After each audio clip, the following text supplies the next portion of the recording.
हरिओम। श्री गुरुभ्यो नमः। स्वागत है आप सभी का आज के इस व्याख्यान में। अष्टाध्यायी का क्रमशः अध्ययन कर रहे हैं हम लोग। उसमें भी एकदम प्रारंभिक में अभी लगभग 7वें 8वें भाग में आज हम लोग यम गणनम सूत्र पढ़ेंगे। थोड़ा सा व्याख्यान में देर हुई, लगभग 24-25 मिनट प्रारंभ में देर हो गई, क्योंकि कल ही अयोध्या में प्रमुख स्नान पर्वों में से एक स्नान है और उसके चलते अयोध्या में बहुत भीड़ होने के चलते मैं अयोध्या में घुस नहीं पा रहा था। किसी तरह घुस के सीधे यहीं व्याख्यान स्थल पर ही आया हूँ और कई पुलिस ऑफिस में जाना पड़ा। अंततोगत्वा इसी एक अच्छे व्यक्ति ने कहा कि आपको चलिए हम दूसरा जुगाड़ दिखाते हैं। उसने पास करवा दिया किसी तरह, तो पहुँच गए, नहीं तो विचित्र विडम्बना है। चलिए ठीक है, प्रारंभ करते हैं हम लोग। पहुँच गए हैं तो पढ़ लिया जाए। यमगणनम। हाँ, आज एक ही कक्षा होगी, श्रीमद् वाल्मीकि रामायण नहीं होगी, क्योंकि प्रातः से भोजन किए बिना गए थे और अभी ज़्यादा देर हो जाए, उतना नहीं रहेगा सामर्थ्य। दिन भर क्रीड़ा में थे, विद्यालय में क्रीड़ा महोत्सव चल रहा है, तो क्रीड़ाओं में भी कई प्रतियोगिताओं में धूप में खड़ा रहना है, बच्चे क्रीड़ा कर रहे हैं तो। और अब बाहर का कुछ खाते नहीं हैं, इसलिए भी ये समस्या है। चलिए फिलहाल यमगणन इत्येतान वर्णान उपदिश्य, यमगणनम सूत्र को प्रारंभ करते हैं। सारे इस सूत्र में जितने भी वर्ण दिखाई पड़ रहे हैं वो सभी वर्ण आपको अनुनासिक दिखाई पड़ रहे होंगे। अनुनासिक का तात्पर्य होता है जिनका उच्चारण मुख के साथ नासिका से, यानी दोनों से हो। मुख और नासिका दोनों का प्रयोग होकर होता है। य म ङ ण न, ये पांचों वर्ण जो हैं, इन पांचों का प्रयोग आप मुख और नाक दोनों से कर सकते हैं। केवल मुख का प्रयोग करके आप इनका शुद्ध उच्चारण नहीं कर सकते, और केवल नाक से तो कैसे उच्चारण करेंगे, है ना। तो मुख और नासिका दोनों का प्रयोग होने के कारण इनके उच्चारण में ये अनुनासिक वर्ण है। अच्छा, इसमें जो अंतिम इत्संज्ञक वर्ण म रखा है वह भी अनुनासिक ही रख दिया है, ठीक है।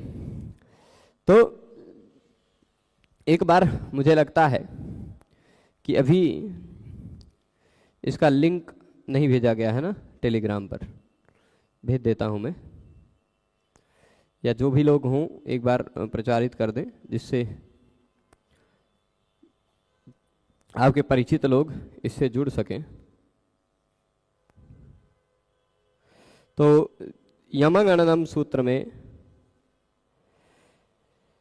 य म ङ ण न, ये इतने 5 वर्णों का उपदेश किया गया है, ठीक है। साफ साफ क्या कह रहे हैं, य म ङ ण न इत्येतान वर्णान उपदिश्य। य म ङ ण न, इन वर्णों का उपदेश करने के बाद पूर्वांश। अच्छा, खाली इन्हीं 5 वर्णों का उपदेश थोड़े ना हुआ, और पूर्व के वर्णों का भी उपदेश हुआ, शैली वही है, देख लीजिए।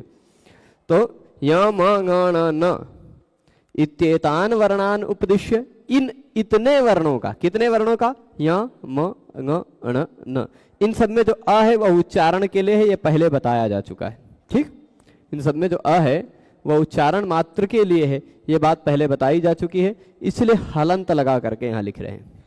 य म ङ ण न, इतने 5 वर्णों का उपदेश करने के बाद पूर्वांश, और पूर्व के भी वर्ण का उपदेश हो चुका है।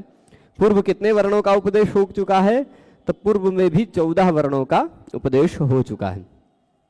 अ इ उ रे रे ए ओ ऐ औ ह य व र ल, है ना, 9 स्वर वर्ण, और ह य व र ल ये 5 व्यंजन वर्ण, कुल मिलाकर 14, और फिर ये 5, कुल 19 वर्णों का उपदेश करने के बाद पूर्वांश, मतलब पूर्व कितने वर्ण हो गए, 14, और यमगणना ये 5, इन 19 वर्णों का उपदेश करने के बाद अन्ते मकारम इतम करोति, अंत में म को इत्संज्ञक के रूप में कह रहे हैं। क्या है अंतिम इत्संज्ञक वर्ण अभी तक, म। अंते मकारम इतम करोति, मकार को इत्संज्ञक के रूप में रख रहे हैं, किस लिए, तो कह रहे प्रत्याहारार्थम, बात वही है ना, उसी तरह की शैली आ रही है प्रत्याहार के लिए। अब उस प्रत्याहार का ग्रहण कितने वर्णों के साथ होता है, उस प्रत्याहार के लिए जिस माँ को कहा है भगवान पाणिनि ने, वह प्रत्याहार के लिए उक्त म का कितने बार प्रत्याहार के रूप में प्रयोग किया है, किन किन वर्णों के साथ प्रयोग किया है। तो कह रहे हैं वैसे बनाया तो जा सकता है, इसके पहले 19 वर्ण का प्रयोग है तो 10-12 के साथ तो बनाया ही जा सकता है आराम से, लेकिन त्रिभिः तस्य ग्रहणम भवति, 3 वर्णों के साथ ही उसका ग्रहण होता है। 3 वर्ण, तस्य ग्रहणम भवति त्रिभिः, कितने वर्णों के साथ उसका ग्रहण होता है, तो कह रहे हैं त्रिभिः, 3 वर्णों के साथ ही उसका ग्रहण होता है। वो 3 वर्ण कौन कौन से हैं, तो एक दिखाई पड़ रहा है पुमः खय्यम परे, पुमः खय्यम परे। सूत्र आप यदि लघु सिद्धांत कौमुदी इत्यादि पढ़ते होंगे तो उसमें ये सूत्र आपने पढ़ी होगी, है ना। अम्परक खय, अम्परक खय हो तो पुम के म को रू हो जाया करता है, पुम्स को की रहा इत्यादि बनता है, ठीक है। पुमः खय्यम परे, ये जो सूत्र है इस सूत्र में अम प्रत्याहार दिखाई पड़ रहा है, दिखाई पड़ रहा है ना अम। पुमः खयी अम परे, तो अम परे खयी, अम हो पर, अम हो पर में जिसके ऐसे को कहा जाता है अम पर। अच्छा यहां ये बात समझ गए होंगे, पुमः खय्यम परे में अम दिखाई पड़ रहा है, अम में म जो दिखाई पड़ रहा है वह यमगणनम का म है, ठीक है। ए प्रभु, यह जो म है यही अम में है, ठीक है। तो अम में पुमः खय्यम परे में आ के साथ अम प्रत्याहार बना करके उसका ग्रहण किया गया है ना।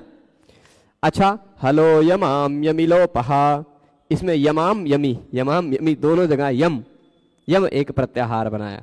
ये यम यमराज वाले नहीं हैं, या फिर वैदिक वांग्मय में जो यम कहा गया है 4 प्रकार के, अघोष अल्प प्राण, अघोष महाप्राण, सघोष अल्प प्राण, सघोष महाप्राण, ये जो 4 प्रकार के कहे गए हैं वो भी नहीं है, ठीक है। तो कौन है, तो कह रहे हैं अम एक यम प्रत्याहार भी बनता है, हय वरट के य से शुरू करके यमगणनम के म तक। यम प्रत्याहार में कौन कौन से वर्ण आएंगे, य व र ल यम गण न, ठीक है। यवर ल यम गण न, इतने वर्ण आएंगे, कुल मिलाकर 9 वर्ण यम प्रत्याहार में आते हैं, ठीक है। 3 ही प्रत्याहार बनाया है वाणी जी ने। कितने प्रत्याहार बनाए हैं इस यमगणनम के माँ को लेके, 3 ही। एक अम प्रत्याहार बनाया, अयुण के आ के साथ ले लिया तो अम प्रत्याहार बनाया, तो बन गया कितने, आ ई उ रे ले ए ओ ऐ औ हया वर ल यम गण न, इतने वर्ण, ठीक। मतलब कुल 1900 वर्ण आ गए अम प्रत्याहार में। दूसरा प्रत्याहार बनाया यम, जिस यम प्रत्याहार में वर्ण आए 9, य वर ल यम गण न, ठीक है। और तीसरा प्रत्याहार बनाया उससे छोटा गम, गमो ह्रस्वादचि गमुन नित्यम, यहाँ गम प्रत्याहार दिखाई पड़ रहा है ङ के साथ, है ना। इसलिए कह रहे हैं हलो यमाम यम, पहले पुमः खम यम परे में अकार के साथ उसको ग्रहण करके अम प्रत्याहार बनाया, हलो यमाम यमिलोपह में यकार के साथ ग्रहण करके यम प्रत्याहार बनाया, गमो ह्रस्वादचि गमुन नित्यम में गकार के साथ गकारेण इति गकारेण ग के साथ ग्रहण करके गम प्रत्याहार बनाया, गम, है ना। और एक और प्रत्याहार भी बनता है, परंतु वह जो सूत्र है वो उणादि में कहा गया है, साफ साफ मूल अष्टाध्यायी के 8वें अध्यायों के सूत्रों में नहीं है। उणादि प्रकरण है, उणादि पाठ है भगवान पाणिनि का, वहां उन्होंने उणादि प्रत्ययों में से एक प्रत्यय डू प्रत्यय करने के लिए यम प्रत्याहार भी बनाया है, यमांता डू, देख लीजिए। इसलिए इसके साथ साथ नंबर नहीं लगाया, 8 3 6 8 3 8 4 64 8 3 32, है ना, तीनों नंबर है। पर यमंता डुह में यमंता डह, डह नहीं डह, डह प्रत्यय करते हैं, तो उसमें यम एक प्रत्याहार बना, यम गणन, ये इतने 5 अनुनासिक वर्णों का ग्रहण करने के लिए, है ना। यकारेणापि इति, इति मतलब यमंता डह में इस सूत्र में यकार के साथ भी इसका ग्रहण दिखाई पड़ता है, ठीक है। केचित् तो सर्वाण्येतानि प्रत्याहार ग्रहणानि यकारेण भवन्त्विति मकारम अनुबंधम प्रत्याचक्षते, तथा सति गमो ह्रस्वाद च गमो नित्यम इत्यत्र आगामी नोर्झभोः अभावाद। अच्छा ये बात है, आगमिनोर्झभोरभावाद आगमाभाव प्रतिपत्तौ प्रतिपत्ति गौरवम भवति। ठीक है, यहाँ बात उठा रहे हैं कि एक काम करते हैं कि यमगणनम में जो म है ना, केचित, कुछ लोग ऐसे हैं कह रहे हैं, यहाँ तक तो बात समझ में आ ही गई होगी कि आप सूत्रों को यदि 14 सूत्र याद कर लिए होंगे तो अब आप जान गए होंगे अय उण ऋलिक एवं अयो छय वरट लण यमगणनम, यहाँ तक हम पढ़ लिए हैं। यहाँ यमगणनम का जो म है उसका पुम के साथ ग्रहण कर रहे हैं, पुमः खय्यम परे में आ के साथ ग्रहण कर रहे हैं, हलो यमाम यमिलोपह में य के साथ ग्रहण कर रहे हैं, गमो ह्रस्वाद गमो नित्यम में ग के साथ ग्रहण कर रहे हैं। ठीक, और यमंताडह में य के साथ भी इसका ग्रहण किया गया है, ये बात, पर वो अष्टाध्यायी के सूत्रों में नहीं, मूल अष्टाध्यायी के सूत्रों में नहीं, उणादि के सूत्रों में है। वो उणादि क्या है, जब हम लोग तीसरा अध्याय पढ़ने लगेंगे, उणादेव बहुलम सूत्र पढ़ेंगे, तब उस पर विस्तार से व्याख्या करेंगे। मतलब वह भी पाणिनि जी की ही रचना है उणादि सूत्र। ये ऐसा भी लोगों का मानना है और कुछ लोगों का यह मानना है कि यह बाद में शाकटायन नाम के व्यक्ति ने लिख दिया। दोनों मान लिया था, दोनों मान्यताएं हैं, पर ठीक है, उसमें भी एक प्रत्याहार यम प्रत्याहार कहा गया है। वो जब उणादेव बहुलम हम करेंगे तो हम आपको यह सिद्ध करके बताएंगे कि वो भी पाणिनि जी की ही रचना है। ठीक है, तो अब ग के साथ चार वर्णों के साथ चार प्रत्याहार कुल मिलाकर बना जा सकता है, लेकिन अष्टाध्यायी सूत्रों में 3 प्रत्याहार ग्रहण किया है। ठीक है, अब कुछ लोगों का मत है, यहां से केचित्तु से समझने का प्रयास कीजिएगा। केचित्तु से जो बात कह रहे हैं वही मेन इस सूत्र में खाली है। कुछ लोग कह रहे हैं कि सर्वाणि एतानि प्रत्याहार ग्रहणानि, ये जो सभी प्रत्याहार ग्रहण किया गया, कौन कौन सा, अम यम ngम यम, ये जो 4 बनाया गया, ये चारों के चारों प्रत्याहार यहाँ के साथ चले जाएं तो क्या दिक्कत है। यहाँ के साथ कौन से यहाँ भाई, यमगणनम सूत्र के बाद कौन सा सूत्र है, ये देखिए, यमगणनम है ना, झभाई।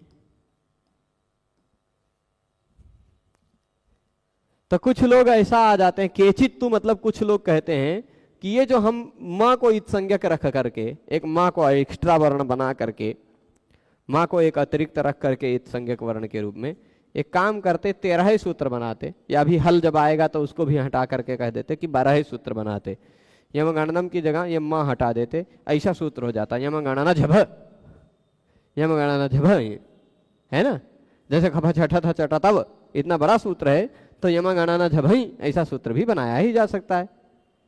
जब खफ छठ थ चट तव 8 1 9 वर्णों का जब सूत्र हो सकता है तो ये 8 वर्ण का काहे नहीं हो सकता है ना, समझ रहे हैं। तो उसी ऐसा सूत्र बना देते, ये कुछ लोग कहते हैं, तो ये प्रत्याहार बनाने की जरूरत नहीं पड़ती, हम अम प्रत्याहार ना बनाते, अय प्रत्याहार बनाते, है ना, अम प्रत्याहार ना बना करके अय प्रत्याहार बनाते, यम प्रत्याहार ना बना करके यय प्रत्याहार बनाते, और ngम प्रत्याहार ना बना करके ngई प्रत्याहार बनाते, है ना। ये जो चार जो बनाया था ना, देखिए अम बनाया था तो अ के साथ अम ना बना करके हम ऐसा प्रत्याहार बनाते क्या, आई। दूसरा क्या बनाया था, यम, तो हम बनाते यय। तीसरा उसने बनाया था ngम, तो हम बनाते ngई। और चौथा ऐसा भी बनता यय। ये 4 प्रत्याहार बना लेते कि नहीं। तो ऐसा कुछ लोग कहते हैं, कुछ लोग सभी इन प्रत्याहारों को य के साथ हो जाएं, ये सारे प्रत्याहार बन जाएं, ऐसा कहते हैं कुछ लोग। और मकारम अनुबंधम प्रत्याचक्षते, ये जो म यहां लिख दिया गया है वो बेकार का है, उसको हटा दिया जाए तो भी काम चल जाएगा, ऐसा कुछ लोग कहते हैं, ऐसा कुछ लोग कहते हैं। यानी केचित्तु कहकर कोई भी बात हमारे शास्त्रों में उठाई जाए तो ये समझ लीजिए कि इस शास्त्र की इस पंक्ति का जो लेखक है वह लेखक उस बात से सहमति नहीं रखता। तभी तो हम कहेंगे हम अगर पढ़ा रहे हैं, हम ऐसा बताएंगे कि ऐसा कुछ लोग कहते हैं, तो कुछ लोग ऐसा कहते हैं कि इसका मतलब क्या है कि वह जो कुछ लोग कहते हैं उन लोगों को हम यहां सम्मान पूर्वक बता रहे हैं कि उन्होंने भी कुछ सोचा है, लेकिन फिर भी उनका मत अच्छा नहीं है। तो केचित तु, यत तु इत्यादि कह करके कोई बात प्रारंभ करते हैं तो निश्चित ही उस बात का खंडन होता ही है। वह बात महत्वपूर्ण नहीं होती है, बहुत ज्यादा पर किसी का पक्ष है इसलिए वह पक्ष के रूप में स्थापित कर दिया जाता है।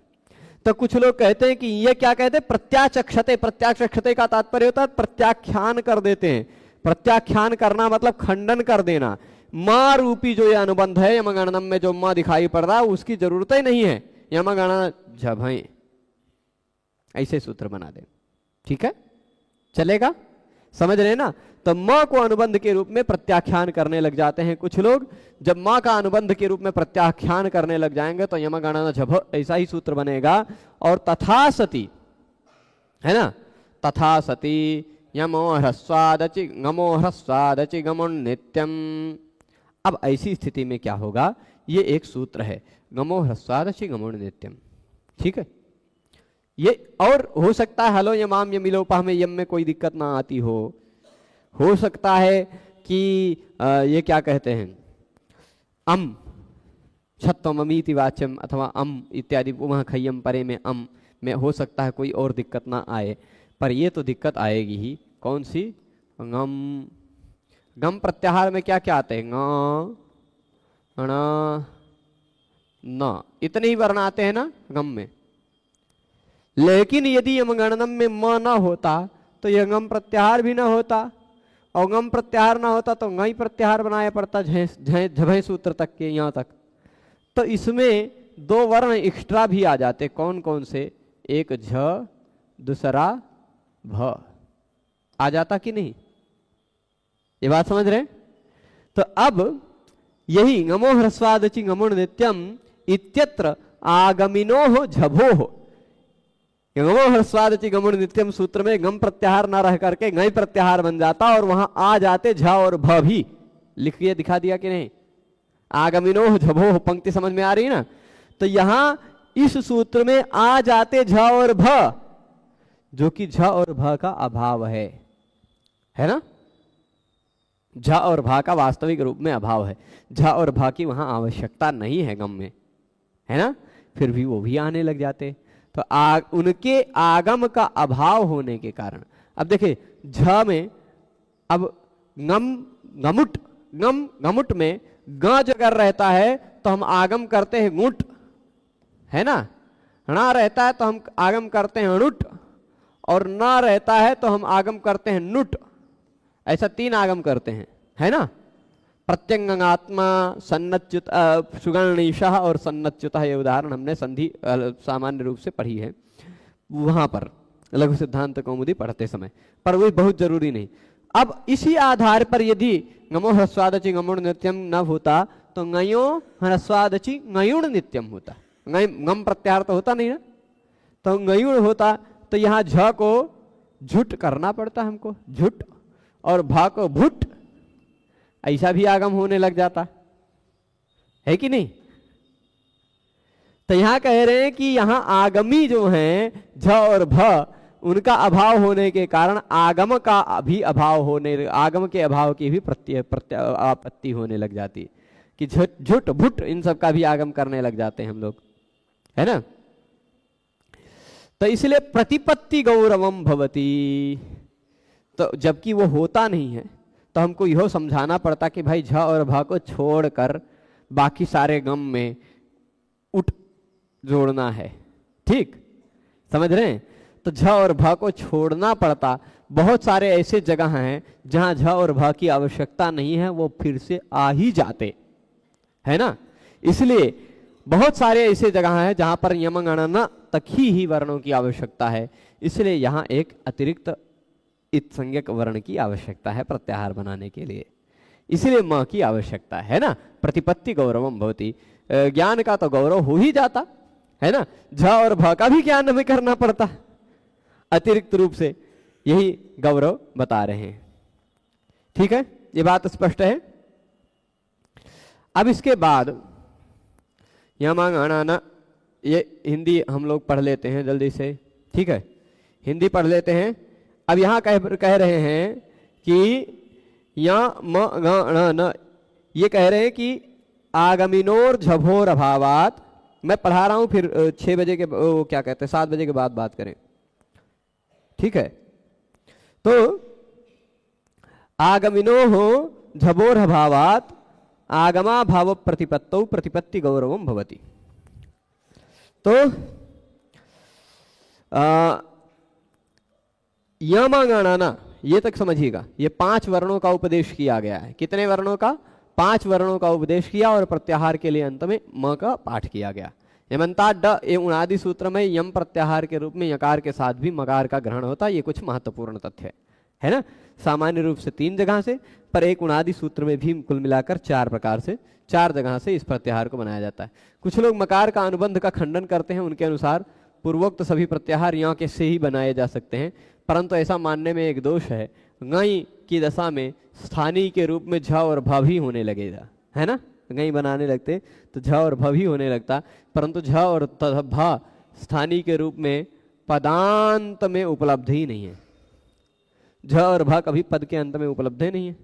अतः स्थानीय 3 ग और न यही रह गए। आगम 5 हो गए, तब तो सूत्र में यथासंख्य परिभाषा भी लागू नहीं हो पाएगी, बड़ी समस्या होगी, है ना।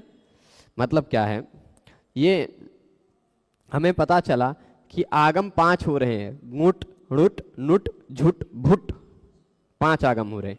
और शब्द के अंतिम वर्ण के रूप में खाली ग रह सकता है, ना रह सकता है, ना रह सकता है, ये तीनों रह सकते हैं। अब तीनों में 5 का आगम करना है तो यथासंख्यम अनुदेशा समानम भी नहीं हो लग पाएगा नियम कि जब ये आदेश भी 3 स्थानीय भी 3 दोनों सेम हैं, मतलब जिसके स्थान पर आदेश होना है वो भी 3 है, जो आदेश होना वो भी 3 है, बराबर हैं, तो सीरियल वाइज हो जाएगा। पहले के स्थान पर पहला, दूसरे के स्थान पर दूसरा, तीसरे के स्थान पर तीसरा। लेकिन अगर मान लीजिए ये 3 है और ये 5 हो गया, तो कैसे आप निर्णय ले पाएंगे, किस आधार पर निर्णय ले पाएंगे, ये सब गौरव होने लग जाएगा, है ना। इसलिए और सारी समस्याएं आएंगी ही, झा और भा को जबरदस्ती हमको घुसेड़ना पड़ेगा, ये आवश्यक नहीं है। अब हम लोग आते हैं झभई सूत्र पर। झभई सूत्र कहता है झ भ, बहुत सिंपल है ना। ये बहुत सिंपल है, कुछ और बहुत सारी बातें नहीं है। झभई के बाद जब गड़दस आ जाएगा, झभई घड़धस जब गड़दस। आज प्रयास करते हैं कि जितना ज्यादा हम लोग चल पाए। सिंपल बातें हैं, उसी तरह के सूत्र हैं, उसी तरह की शब्दावली है, खाली कह रहे हैं झ और भ इन दोनों वर्णों का उपदेश किया। सीरियल ध्यान रखिएगा, व्यंजनों का प्रारंभ करने के बाद ह य व र ल, ये 5 अतिरिक्त व्यंजनों को पहले रखा। फिर यमंगणा न हर एक वर्ग का 5वां वर्ण कह डाला। य च छ ज झ य वाला है, म प फ ब भ म वाला है, ङ क ख ग घ ङ, ण ट ठ ड ढ ण और न त थ द ध न, है ना। 5 वर्गों का 5वां वर्ण कह डाला। अब झभई में जिस तरह य म जिस सीरियल में कहा गया था, उसी सीरियल में देखिए, इससे पहले हमने पढ़ा है य म ग ण न, है ना। तो य से जस्ट पहले वाला वर्ण झ आ गया, म से जस्ट पहले वाला वर्ण भ आ गया। अब इससे जस्ट पहले वाला वर्ण यहाँ घ आ जाएगा, इससे जस्ट पहले वाला वर्ण यहाँ ढ आ जाएगा, और इससे जस्ट पहले वाला वर्ण न यहाँ आ जाएगा। ठीक, तो झ भ घ ढ ध उसी तरह का हम लोग अब हर एक वर्ग का 5वां अक्षर यमंगणनम में पढ़ लिए हैं हम, तो अब हर एक वर्ग का चौथा अक्षर इन 2 सूत्रों में पढ़ेंगे, है ना। तो कह रहे झ भ इत्येतौ वर्णौ उपदिश्य, झ और भ इन दोनों वर्णों का उपदेश करने के बाद पूर्वांश और पूर्व के वर्णों का भी उपदेश, पूर्व के 19 और झ भ मिलाकर के 21, है ना। पूर्व के 19, अंत में 3 ही क्यों रह सकते हैं? अंत में 3 मतलब पूरा का पूरा बात लिखें, किस में अंत में 3 ही क्यों रह सकते हैं, ये बात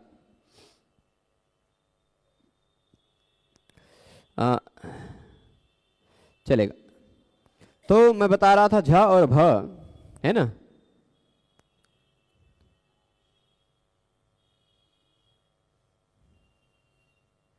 अंत में ङ ण न ये 3 ही क्यों रह सकते हैं, ये समझ में नहीं आया।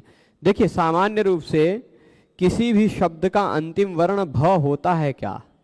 संस्कृत जगत में ऐसा कोई शब्द अंतिम वर्ण के रूप में भ आता हो, अंतिम वर्ण के रूप में झ आता हो, ऐसा मिलेगा ही नहीं, संभव ही नहीं है। क्यों? उसका कारण यह है, झलाम जशोंते। शब्द के अंतिम वर्ण में झल आता हो तो उसके स्थान पर उसी वर्ग का तीसरा अक्षर जश हो जाया करता है। ठीक है, ये नियम। और अगर अवसान है तो वावसाने लग जाएगा। विकल्प से किसी भी वर्ग का दूसरा और चौथा वर्ण, ये बात ध्यान रखिएगा, किसी भी वर्ग का दूसरा और चौथा वर्ण संस्कृत जगत के किसी भी शब्द का अंतिम अक्षर हो ही नहीं सकता। यानी झभ घढ़ खफ छठ, ये किसी भी वर्ग के अंतिम वर्ण के रूप में, किसी भी शब्द के, शुद्ध शब्द के अंतिम वर्ण के रूप में नहीं आ सकते। आएंगे भी तो उनके स्थान पर वर्ग का पहला या तीसरा वर्ण हो जाएगा। ठीक है, तो इसलिए झ और भ अंतिम वर्ण के रूप में नहीं आ सकते हैं। बात समझ गए हैं ना? अब झ भ इत्येतौ वर्णा उपदिश्य पूर्वांश्च अन्ते यकारमितं करोति। पूर्व के 19 वर्ण, पूर्व कितने हो गए हैं? 19, और ये दोनों 21 वर्णों का उपदेश करने के बाद, 21 वर्णों के बाद अंतिम में य को इत संज्ञा किया है। य का इत संज्ञा किया है किस लिए? प्रत्याहारार्थम, प्रत्याहार के लिए। तो प्रत्याहार के लिए इत संज्ञा तो की, पर उसका कितना प्रत्याहार बनता है ये भी बता दीजिए। तो कह रहे हैं तस्य ग्रहणम भवत्येकेन, उसका ग्रहण एक ही प्रत्याहार से होता है, उसका ग्रहण केवल एक ही वर्ण के साथ होता है, एक ही वर्ण के साथ। अतो दीर्घो यई इति यकारेण, अतो दीर्घो यई इस सूत्र में य के य के साथ उसका ग्रहण होता है। ठीक है, और किसी के साथ आए बनाना चाहें, ईय बनाना चाहें, ऊय बनाना चाहें, बनाया जा सकता है, लेकिन पाणिनि भगवान ने उनका अपने सूत्रों में लाघव की दृष्टि से प्रयोग नहीं किया है, कि ऐसा कोई उनको शब्द बनाने में काम नहीं आया कि और चलो एक छोटा प्रत्याहार बनाया जा सकता है। अच्छा प्रश्न है ध्रुव जी का कि ग य ण न म इस क्रम से क्यों नहीं, यम गण न इस क्रम से क्यों है ना? क्रम आप अब इसी तरह फिर कहेंगे झ भ घ ढ ध क्यों है, घ झ ढ ध भ क्यों नहीं है, यानी वर्ग के अनुसार। ठीक है, देखिए वर्गों का वर्गीकरण बाद में हुआ है, वर्ग तो बाद में बनाए गए, पहले मूल रूप से सभी वर्ण निकल कर आए हैं, है ना? और यदि ग य ण न म हम करते तो ngम प्रत्याहार बनाने में य और ण भी आ जाते, नहीं य और म भी आ जाते, जो आवश्यक नहीं है। ठीक है, ये पाणिनीय व्याकरण में मैं आपको बताया हूं, इस 14 सूत्रों में किसी भी प्रत्याहार, किसी भी वर्ण को आप आगे पीछे कर ही नहीं सकते। चलिए हम लिख देते हैं यहां आपके कहने के अनुसार य म ङ ण नम ऐसा बनाते मान लीजिए, है ना? अब हमें गम प्रत्याहार बनाना है तो गम में ग ण न खाली तीन ही का ग्रहण करना है, तीन ही वर्ण की आवश्यकता है ना? जब तीन ही वर्ण की आवश्यकता है तो यदि हम पहले कवर्ग का होने के कारण इस ग को पहले रखते और गम प्रत्याहार बनाते तो उस गम प्रत्याहार में या भी आता, म भी आता, ङ भी आता, ण भी आता, न भी आता, सब आता कि नहीं? इसलिए य म को एक्स्ट्रा जो थे जिनकी आवश्यकता नहीं उनको पहले करके ङ ण न को बाद में रख दिया गया। ठीक है, इसलिए यह क्रम बिल्कुल एकदम से इसको कोई बदला ही नहीं जा सकता।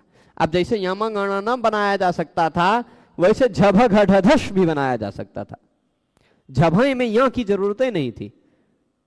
यम गणनम 6 वर्णों का सूत्र, वैसे झभ घढ़ 6 वर्णों का सूत्र हो जाता। लेकिन भगवान पाणिनि को यय प्रत्याहार में घ ढ ध की जरूरत ही नहीं थी, है ना? यय भी एक प्रत्याहार बनाना था जो झभई सूत्र तक ही बनाना था, है ना? ये यय, इस यय प्रत्याहार में घ ढ ध की जरूरत ही नहीं थी। यदि एक ही सूत्र बना देते झभई और घढ़ तो यह प्रत्याहार ना बन पड़ता, यश प्रत्याहार बनता और उसमें घ ढ ध भी ग्रहण हो जाते, उनका भी ग्रहण करना ही पड़ता हमको मजबूरी में, है ना। इसलिए एक भी सूत्र में एक भी वर्ण इधर उधर नहीं हो सकता। समझ रहे हैं बात? प्रश्न आएगा तभी कोई नई चीज आएगी।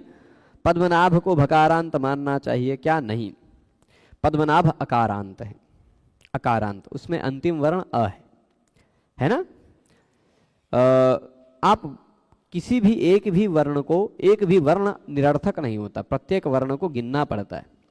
पद्मनाभ में कुछ लोगों के अनुसार 4 अक्षर हैं, पर जिनके अनुसार 9 अक्षर से कम हैं वो व्यक्ति व्याकरण नहीं समझ सकता पद्मनाभ में। ठीक है, मैं इतना जल्दी कैसे गिना बोलते बोलते, क्योंकि मैं देख लिया एक संयुक्ताक्षर है और 4 अक्षर 4 स्वर वर्ण, 4 4 8, एक संयुक्ताक्षर, कुल मिलाकर 9। गिन लीजिएगा, प अ द म अ न आ भ अ, ये कुल 9 अक्षर हैं, है ना। यदि आपको पद्मनाभ शब्द में 9 अक्षर नहीं दिखते हैं तो आप आसानी से व्याकरण नहीं समझ पाएंगे। अंतिम अक्षर भ आपको दिखाई पड़ने लगेगा, अंतिम अक्षर भ नहीं है, अंतिम अक्षर अ है। ठीक है, ये बात ध्यान रखिएगा। वृषभ में भी चौथा वर्ण नहीं आएगा प्रभु, ध्यान दीजिएगा। वृषभ, वृषभ है ना, वृषभा ऐसा होता है। अरे भाई ऐसे बोलना है तो हम कुछ आपको उदाहरण दे देते हैं। आप जब बोलना ही चाह रहे हैं तो हम कुछ उदाहरण दे देते हैं। आप इसको काहे नहीं कह रहे हैं? आप कह रहे हैं कि हम जबरदस्ती दिखा देते हैं। ये भकारांत मिल गया आपको, ठीक। चलिए, अनुष्टुभ, त्रिष्टुभ, ठीक, ककुभ, कुछ शब्द दिखा दिए हमने। अब आप कहेंगे कि गुरुजी आपकी बात का तो खुद ही से विरोध हो गया कि ऐसे भ पर समाप्त होने वाले कोई शब्द नहीं हो सकते। तो मैं कह रहा हूं कि ये सब कोई शब्द नहीं है, ये सब प्रातिपदिक हैं, शब्द के मूल हैं। जैसे राम एक शब्द है, राम एक शब्द संबोधन में हो सकता है पर मूल रूप में ये प्रातिपदिक है। इसके बाद जब विभक्ति लगेगी तब यह शब्द बनेगा। रामः, रामौ, रामाः, ये सारे शब्द तब बनेंगे, पद का अंतिम वर्ण तब पता चलेगा। ये सारे पद नहीं है, मूल रूप से प्रातिपदिक हैं। इनके बाद अभी विभक्ति लगना बाकी है। जब विभक्ति लगेगा तो पद का अंतिम वर्ण जो भ है वह पद का अंतिम वर्ण भ नहीं रह जाएगा, झलाम जशोंते से भ को ब हो जाएगा। अनुष्टुभ अथवा अनुष्टुप, झलाम जशोंते से ब हो जाएगा, या फिर वावस आने से विकल्प से उसको प हो जाएगा, अनुष्टुप। त्रिष्टुप, ककुप, ककुभ, ककुब, ककुब अथवा ककुप, अनुष्टुभ अथवा अनुष्टुब अथवा अनुष्टुप, त्रिष्टुभ, त्रिष्टुब ब मिलेगा अंतिम में, या तो प मिलेगा। ठीक है, तो अंतिम अक्षर यह देखना है, किसी भी वर्ग का पहला या तीसरा वर्ण ही मिलेगा, किसी भी संस्कृत के शब्द में ले लीजिए। यदि आपको वह चौथा वर्ण मिल रहा है, दूसरा मिल रहा है, तो मूल प्रातिपदिक होगा। जब उससे आप प्रथमा विभक्ति का सु इत्यादि प्रत्यय लगाएंगे, पदांत कर ले जाएंगे, तब वह नहीं रह जाएगा वैसा। पदांत हो जाने पर झलाम जशोंते नियम लगेगा ही, झलाम जसंते उसको अपने औकात में लाएगा ही, तीसरे वर्ण के रूप में बना डालेगा। ठीक है, ये बात समझ गए। तो अब झ और भ प्रश्न आएगा तो संदेह निवारण होगा। मैं आपको बता रहा हूं, सभी लोग, जितने भी लोग जुड़ के लाइव पढ़ रहे हैं या जो सामने बैठे हैं, उन लोगों के भी मन में, यदि आपके मन में 20 तरह के प्रश्न होंगे तो मैं 20-21 तरह के उत्तर दूंगा, प्रयास जितनी मेरी बुद्धि में आएगा। जो नहीं आएगा वो खोज के पढ़ के दूंगा, 2-4 दिन बाद दूंगा, लेकिन उत्तर अवश्य दूंगा। ठीक है, रुद्राष्टाध्यायी के मंत्र में भी दूसरा मंत्र आता है, उसमें भी तृतीय और प्रथम ही गिराते हैं गुरु जी, जैसे तेरे। ठीक है, तो मूल रूप से यह है कि चौथा झ और भ, ये चौथा वर्ण झ भ घ ढ ध किसी शब्द के अंतिम वर्ण के रूप में नहीं आते। तो इसका मतलब ये जरूरतें नहीं है इन सारे वर्णों के बीच में तो आ ही सकते हैं। ये सब कुछ ऐसे विशिष्ट वर्ण है, महाप्राण वाले वर्ण है कि भैया तुम सब अंतिम में नहीं आ सकते, तुम सब विशेष आदमी हो। जैसे कुछ कुछ महात्मा लोग होते हैं, बड़े महान होते हैं, उनको किसी भी लाइन में एकदम अंतिम में नहीं खड़ा किया जा सकता। वैसे ये जो दो महाप्राण वाले वर्ण है ना, झ भ घ ढ ध और ख फ छ ठ थ, इनको किसी भी शब्द के अंतिम में मत रखिए, ये अंतिम में रहने लायक नहीं है, आगे आ सकते हैं। ठीक है, तो नहीं पूछेगा बहन। तो अब क्या कह रहे हैं, इन दो वर्णों का उपदेश करें, झ और भ, इन दोनों वर्णों का उपदेश करने के बाद यहाँ को संज्ञा वर्ण की बनाया, किस लिए, यह प्रत्याहार के लिए।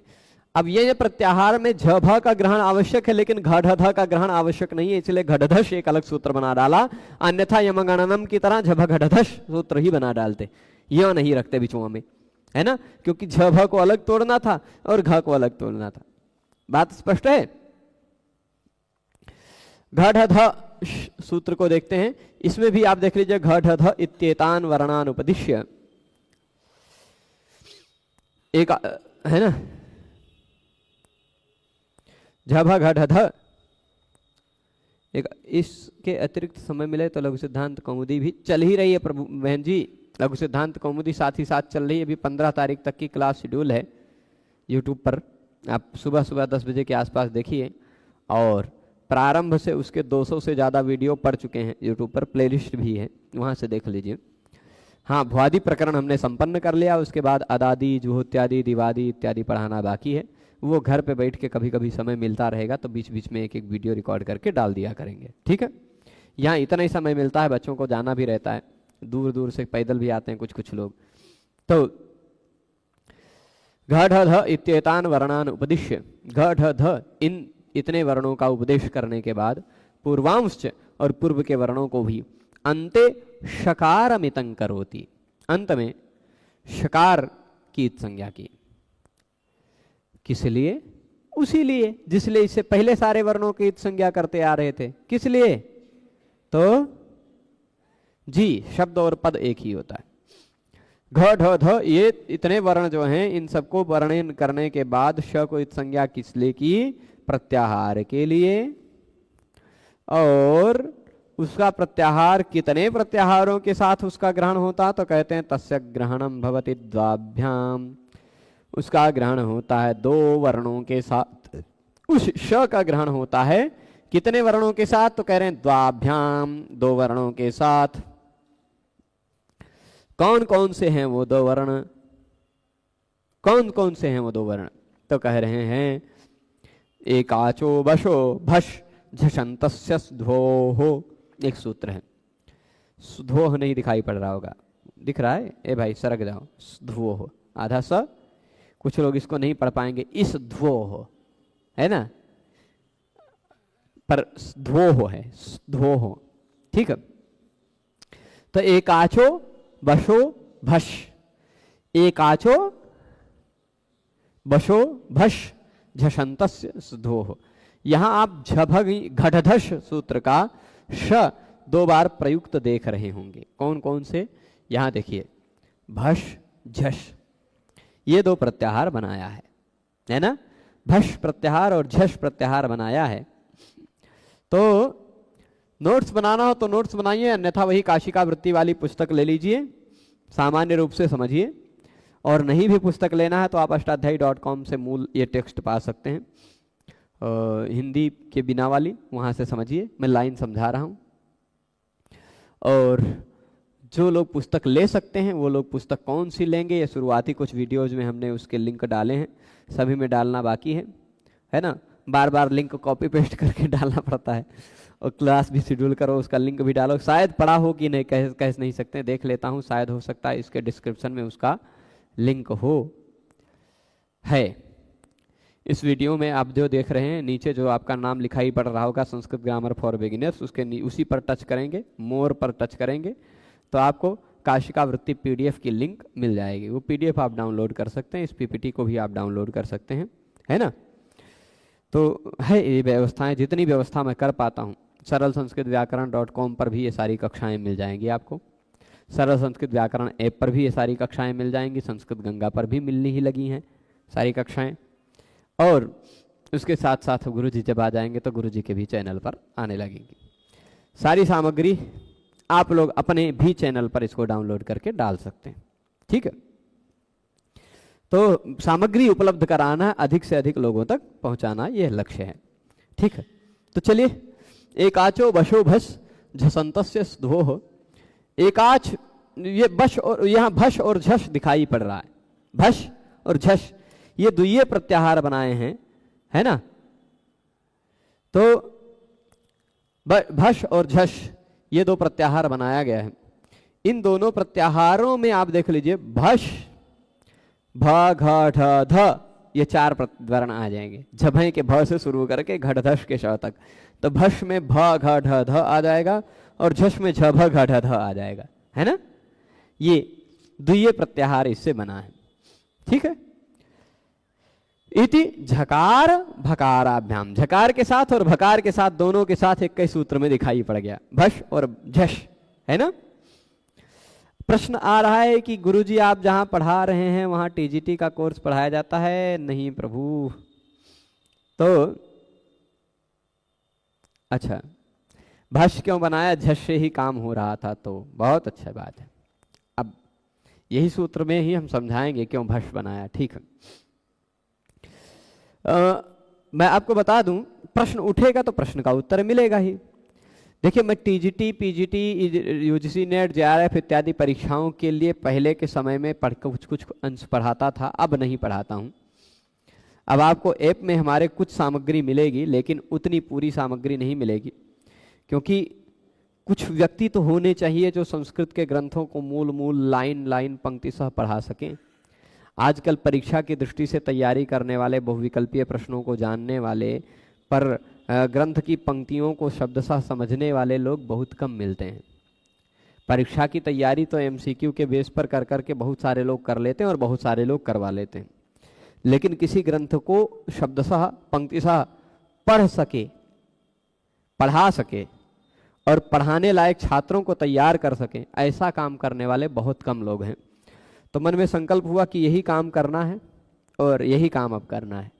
और सरकारी सेवा में होने के कारण मुझे इतना ही समय मिलता है कि मैं इतना ही पढ़ा पाता हूँ। इसलिए मैं जहाँ पढ़ा रहा हूँ ये कोई कोचिंग नहीं है, ये हमारे गुरुजी का आश्रम है और अयोध्या के सारे आश्रमों में यह एकमात्र आश्रम है जहाँ ये सारी व्यवस्था है, डिजिटल बोर्ड इत्यादि की। और कहीं ऐसी व्यवस्था नहीं है जहाँ से इस पद्धति से पढ़ाया जाता हो। ठीक है।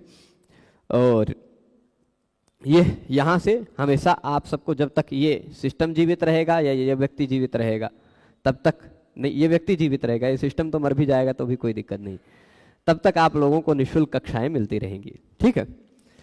पर ग्रंथों की मूल पंक्तियों को समझना। एक आचो ये कह रहे हैं, प्रश्न उठा है कि भाष्य क्यों बनाया जब झश से ही काम चल जाता। उसका उत्तर इसी सूत्र में है। देखिए यह क्या कहता है, देखिए शब्द का अंतिम वर्ण होना चाहिए झश। किसी भी शब्द का अंतिम वर्ण क्या होना चाहिए? झश। शब्द नहीं, अंग का। उसके बाद प्रत्यय का पहला वर्ण होना चाहिए स अथवा ध्व। स, प्रत्यय का पहला वर्ण हो स अथवा प्रत्यय का पहला वर्ण हो ध्वा। तो स और ध्वा। ठीक है। अब सुधो हो, ये बात होगी एकाचो वशोभस। प्रत्यय का पहला वर्ण ये स और ध हो गया, शब्द का अंतिम वर्ण हो गया झश। यदि ऐसा हो तो शब्द नहीं धातु, और वह धातु हो एकाच, एक स्वर वर्ण वाला, तो उसके बश के स्थान पर भश हो जाता है। किसके स्थान पर? बश के स्थान पर भश हो जाता है। अब बश और भस क्या है ये मैं यहां लिख देता हूं। ब ग ड द, ये बश है ना। जब गडदश के ब ग ड द, ये बश। इसके स्थान पर हो जाता है भश। तो भश ये मैं यहां लिखूं, नीचवा लिखूं तो ज्यादा सही दिखेगा। थोड़ा सा इनको ऊपर करके नीचे ही लिखता हूं जिससे जगह मिले। देखिए ये है ब ग ड और द, ये बश हैं। इसके स्थान पर हो जाता है भश। भ घ ढ ध, बश के स्थान पर भश। बश के स्थान पर भस हो जाता है। प्रत्यय का पहला वर्ण स हो अथवा ध्व हो तो। ठीक है, अब आप बताइए,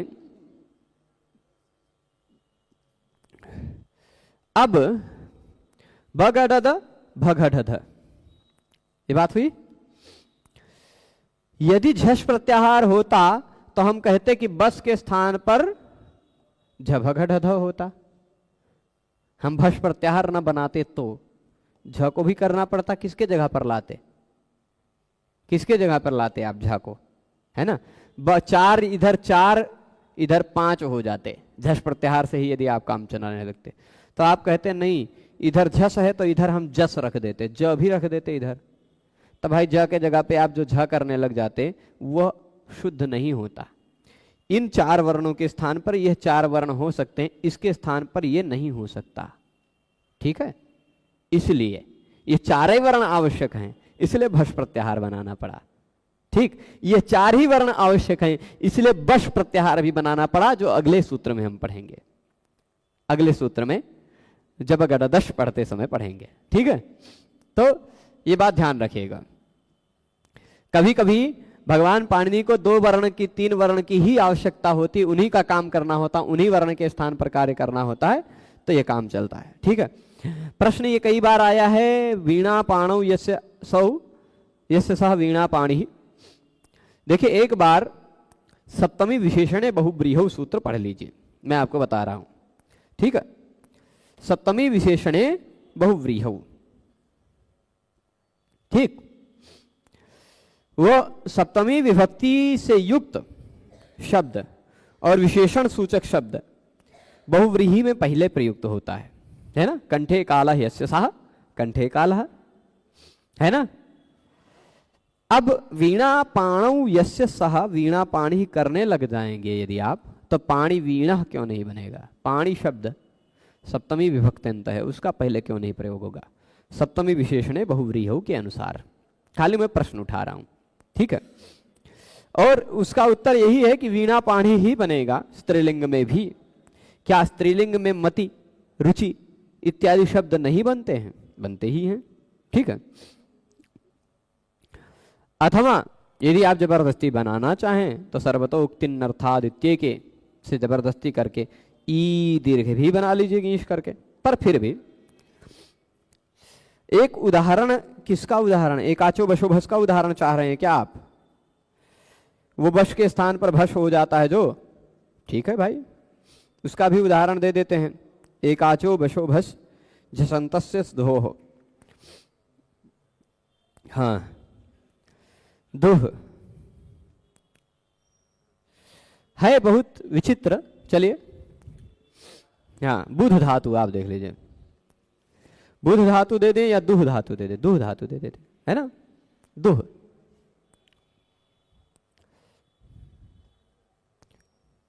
दुह धातु देखा है आपने?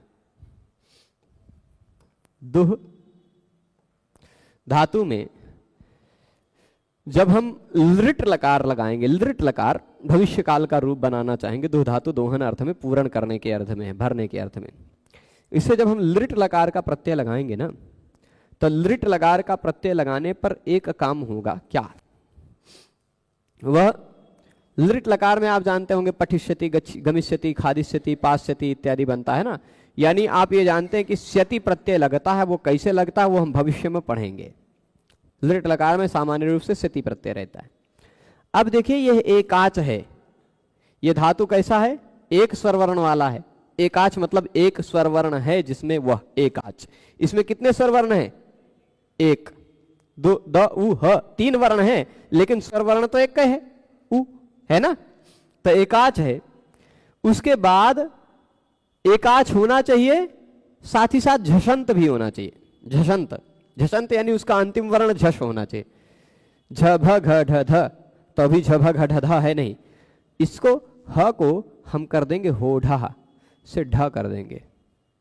नहीं, ढ नहीं होगा, दादेर धातु और घ, इस सूत्र से घ हो जाएगा। होढ़ा सब जगह लगता है, धातु का पहला वर्ण द हो तो घ हो जाता है। ठीक है, तब ये दुघ हो गया। दुह जो था वो दुघ बन गया। ठीक है, अब इसका वर्ण, अंतिम वर्ण देखिए झष है कि नहीं, एकाच है कि नहीं, यह एकाच भी है, झषंत भी है। इसके बाद प्रत्यय का पहला वर्ण स हो अथवा ध्व हो, ध्व प्रत्यय हो, तो यह प्रत्यय का पहला वर्ण स है। तो यह नियम लग रहा है, यह कहेगा उस एकाच धातु के बस के स्थान पर भष कर डालो। अब इस एकाच धातु में बस क्या है? बस मतलब ब ग ड द, यही चार हैं बस। इसमें देखिए कौनो दिख रहा है इस लिस्ट में? द दिख रहा है। इस द के स्थान पर भष करना यानी ध कर देना है। तो ये जो दुह दिखाई पड़ रहा था वह दुह नहीं रह गया, ये हो गया धुघ। ठीक है, धुघ क्षति। इस धुघ के धु को आप गुण करके धोघ कर देंगे। और किसी भी प्रत्यय का पहला वर्ण यदि खर हो, खर मतलब वो घास खाने वाला खर नहीं, खफ छठ थ चट त कप श स ये हो, ठीक। तो मैंने कहा था कि अंतिम वर्ण चौथा वर्ण आएगा नहीं, उसके स्थान पर खरीच से, ये अंतिम वर्ण यद्यपि नहीं है फिर भी खरीच से घ के जगह पे क हो जाएगा, धोक्ष्यति। इतना हुआ। क और स, क के बाद दंत स आता है तो उसको क्ष हो जाता है, मतलब श नहीं होता श होता है, और क और श जुड़कर क्ष हो जाता, धोक्ष्यति। दुह धातु का रूप धोक्ष्यति बनता है, वो इसी का कमाल है। बुध धातु का भोत्स्यते रूप बनता है, भोत्स्यति। बुध है, हो गया भोत, ब को भ हो गया। ये सारा काम उसी का कमाल है, ठीक है। तो अब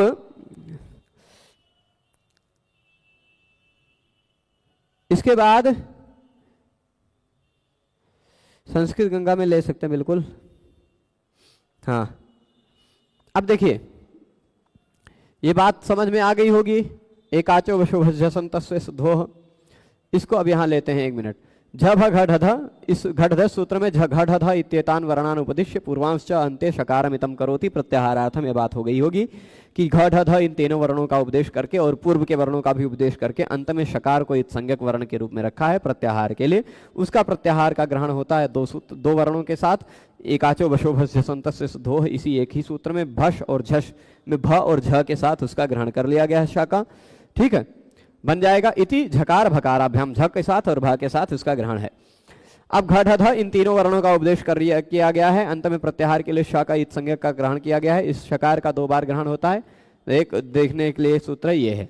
इसमें भष के रूप में भकार के साथ तथा झष के रूप में झकार के साथ, ठीक है। बात समझ में आ गई होगी वो घटधश सूत्र तक।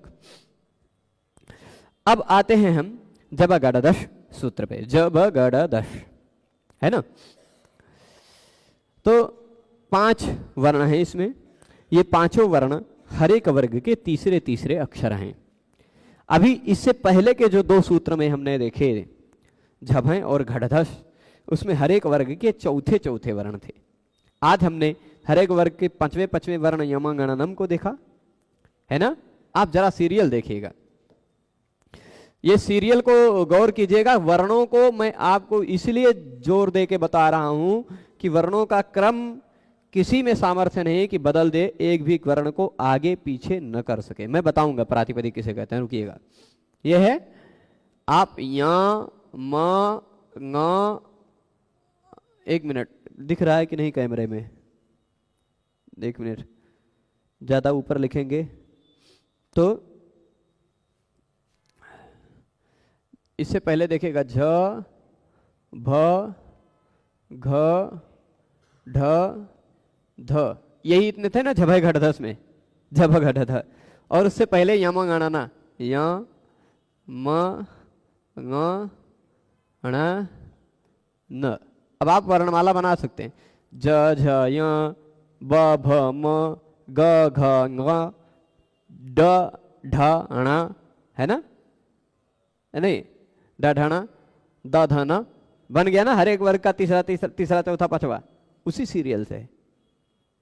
यहां से जस्ट पहले का आया झ, म से जस्ट पहले का भ, और ङ से जस्ट पहले का घ, ण से जस्ट पहले का ढ, न से जस्ट पहले का ध, है ना। उसी तरह झ के जस्ट पहले ज, भ के जस्ट पहले ब, घ के जस्ट पहले ग, ढ के जस्ट पहले द, और ध के जस्ट पहले द, है ना। उसी क्रम से ये वर्णों को यहाँ रखा गया है, पर इन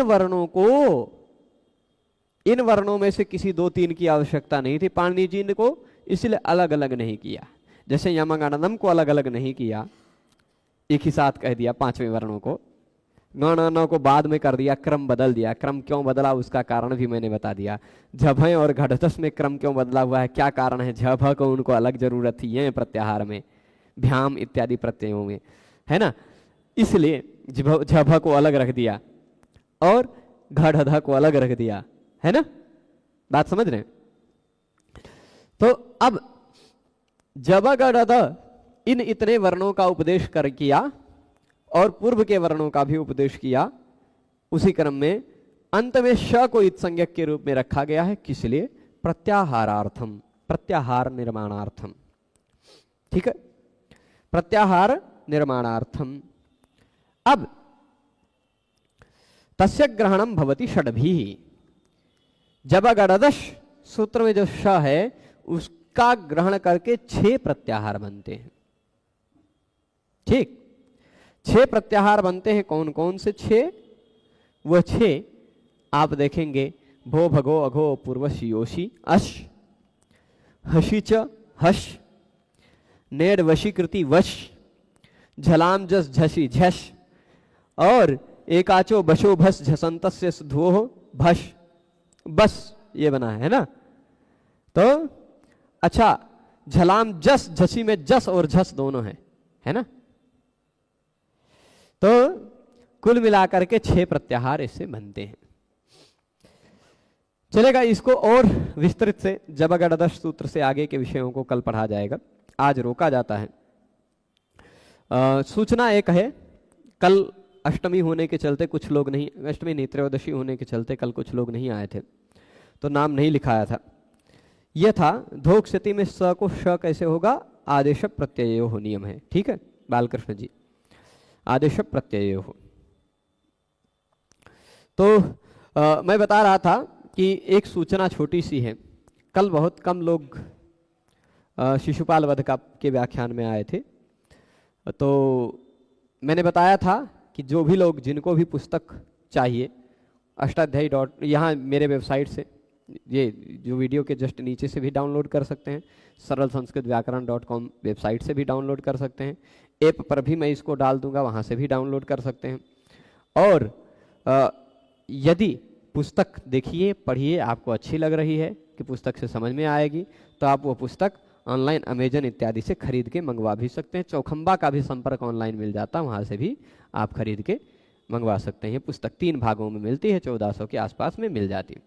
और जो यहाँ सामने लोग हैं, मैंने एक बार पिछले व्याख्यानों में एक बार किसी दिन कह दिया था कि जो लोग मुझे 100 सूत्र सुना देंगे, उन लोगों को मैं पुस्तक अपने तरफ से दूंगा। तो कुछ लोग यूट्यूब पर कमेंट करके कह रहे थे कि मेरी बिटिया को भी याद है 100 सूत्र, तो अब एक एक व्यक्ति के पास घर पर भिजवा सकता हूँ, ऐसा सामर्थ्य मुझ में नहीं है। हाँ, यहाँ जो छात्र लोग हैं, उन छात्रों को मैं पुस्तक अपनी तरफ से उपलब्ध करवा सकता हूँ, पर कितने लोगों को, जो लोग कम से कम 100 सूत्र मुझे याद करके सुना देंगे, ठीक है। तो कल मुझे कुछ बच्चों ने नाम लिखवाया था, कुछ बच्चों ने, लगभग 20 हो गए थे ना। आज भी जो लोग कल नहीं आए थे वो लोग नाम लिखवाना चाहें तो मुझे नाम लिखवा दीजिएगा, मैं प्रयास करूंगा कि पुस्तक उपलब्ध करवा दूं। पर खाली नाम लिखवा देने से नहीं, आपको सूत्र याद करके सुनाने हैं, ठीक है। क्योंकि पिछली 2 बार मैंने पुस्तकों का वितरण किया है, श्रीमद् वाल्मीकि रामायण की भी पुस्तक का वितरण किया है, पर मुझे नहीं लगा कि उसका जो फल मैं चाह रहा था वो फल मुझे मिला, है ना। और सबको 100 लोगों को दिया। उससे पहले 120-130 लोगों को अष्टाध्यायी और लघु सिद्धांत कौमुदी भी दी थी।